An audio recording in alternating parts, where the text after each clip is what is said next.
Ngayong linggo, i-feature naman natin ang isa sa mga makabagong artwork.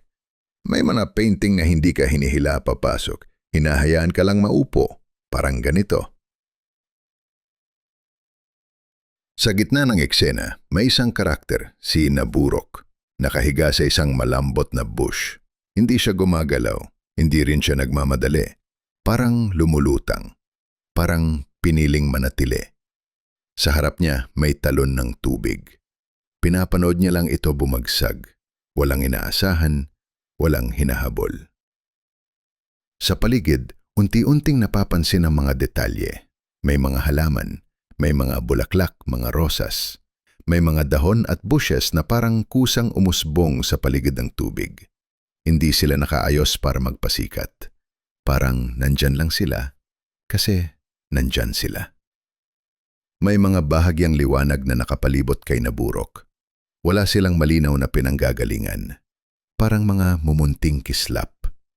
Hindi para magpaliwanag, kundi para magpaalala na gising pa ang imahinasyon.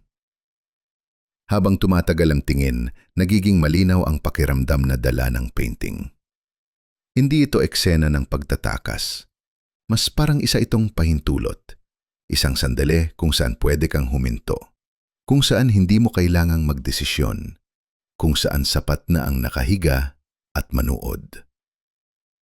Kapansin-pansin ang mga kulay. Pare-pareho. Malinis. Parang may sariling wika.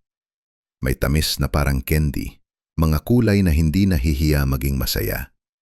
Parang pamilyar sa pagkabata. Kahit hindi mo matukoy kung kailan mo huling makita ang ganitong mundo. Hindi komplikado ang eksena. Walang sobrang detalye na kailangan mong aralin.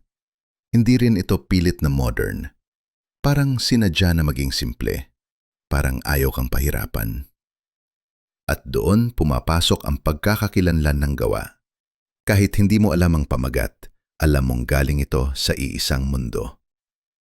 Bahagi ito ng Naburok series, isang universo kung saan ang karakter ay laging naroroon, tahimik na saksi sa mga pang-araw-araw na pantasya. Ang artwork na ito ay pinamagatang I've Fallen into Endless Possibilities. Ginawa ito ni AJ De Jose, mas kilala bilang Naburok.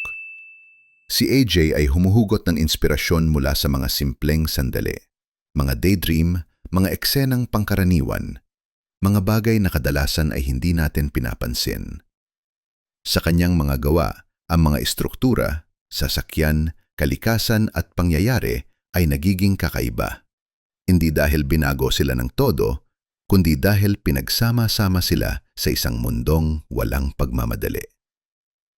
Sa painting na ito, hindi ka inaanyayahang unawain ang lahat.